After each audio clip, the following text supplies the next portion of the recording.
ডিম তো মারলো মানুষ, এখন ডিম ছুটছে।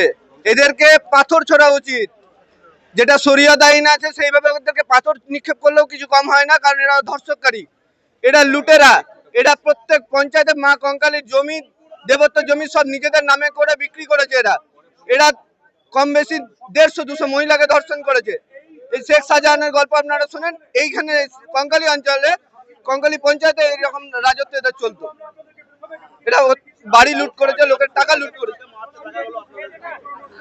সাধারণ মানুষের বিক্ষোভ তো থাকবেই, কিছু করার নেই। এটা হয়তো এটা বিজেপি দল বলে হয়তো ডিম ছুটছে, অন্য কোন দল আপনারা তো দেখেছেন আমাদের বাড়ির ভাঙচুর কিভাবে হয়েছে, আপনারা সব সেই ছবিও আমরা তুলে রেখেছিলাম এতদিন যত্ন সহকারে, যে হয়তো কোনোদিন সুদিন দেবে ঈশ্বর, আজ ঈশ্বর সুদিন দিয়েছে, তাই সেগুলো দেখাতে পারছি আপনাদেরকে। সব্যসাচী রায়, বীরভূম জেলা যুব মোর্চার ইনচার্জ।